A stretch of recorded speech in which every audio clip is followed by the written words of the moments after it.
If you want something you've never had, you must be willing to do something you've never done. The equal rights of man, and the happiness of every individual, are now acknowledged to be the only legitimate objects of government. Timid men prefer the calm of despotism to the tempestuous sea of liberty.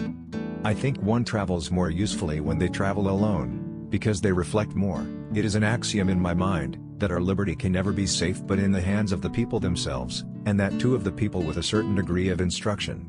This it is the business of the state to effect, and on a general plan, I wish that all nations may recover and retain their independence, that those which are overgrown may not advance beyond safe measures of power, that a salutary balance may be ever maintained among nations, and that our peace, commerce, and friendship, may be sought and cultivated by all. It is our business to manufacture for ourselves whatever we can, to keep our markets open for what we can spare or want, and the less we have to do with the amities or enmities of Europe, the better.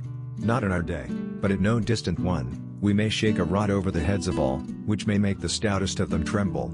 But I hope our wisdom will grow with our power, and teach us, that the less we use our power, the greater it will be. The spirit of resistance to government is so valuable on certain occasions, that I wish it to be always kept alive. It will often be exercised when wrong, but better so than not to be exercised at all. I like a little rebellion now and then. It is like a storm in the atmosphere. Do not bite at the bait of pleasure till you know there is no hook beneath it. I was bold in the pursuit of knowledge, never fearing to follow truth and reason to whatever results they led. To compel a man to furnish funds for the propagation of ideas he disbelieves and abhors is sinful and tyrannical.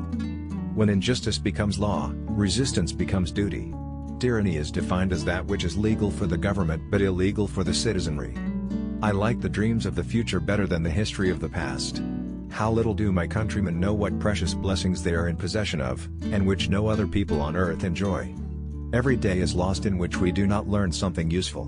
Man has no nobler or more valuable possession than time. I am increasingly persuaded that the earth belongs exclusively to the living and that one generation has no more right to bind another to its laws and judgments than one independent nation has the right to command another.